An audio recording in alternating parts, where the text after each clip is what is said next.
भाई लागत तो कम से कम मैं अंदाजा बताता हूँ 10 लाख तक आ सकती है। 8 से 10 लाख रुपए तक आएगी इस पे लागत, अगर सही आप बनवाना चाहोगे तो। मगर इतनी लागत आती है। ये पूरा टैंक बना हुआ है, 14 फीट बड़ी है और 7 फीट चौड़ी है और 6 फीट गहरी है।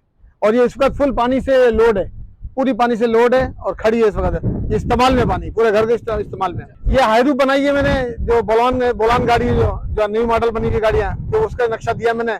और मेरा काम भी यही है मैकेनिक का। तो बच्चों ने मुझे बोला कि पापा कुछ चीज बनाओ, तो मैंने बोला चलो अपने वर्कशॉप यादगार डालेंगे अपने घर के ऊपर। तो एक मैंने बच्चों को बोला हायरू बना दे, तो बच्चे हैरत करने लगे, मुझसे पूछने लगे। मैंने नहीं बेटा अपन बना लेंगे। तो फिर वो बनाए। तो जब काम शुरू करा तो मिस्त्री परेशान हो रहे थे, मैं उनको बोलता रहा आप जैसा मैं बोला आप करते रहो। तो ये माशाल्लाह ये बनी है गाड़ी। कितने अर्से में आई है? ये गाड़ी बनी है 3 महीने के अंदर, 3 महीने में तैयार हुई है पूरी। और ये तकरीबन इसके अंदर 900 किलो सरिया लगा है।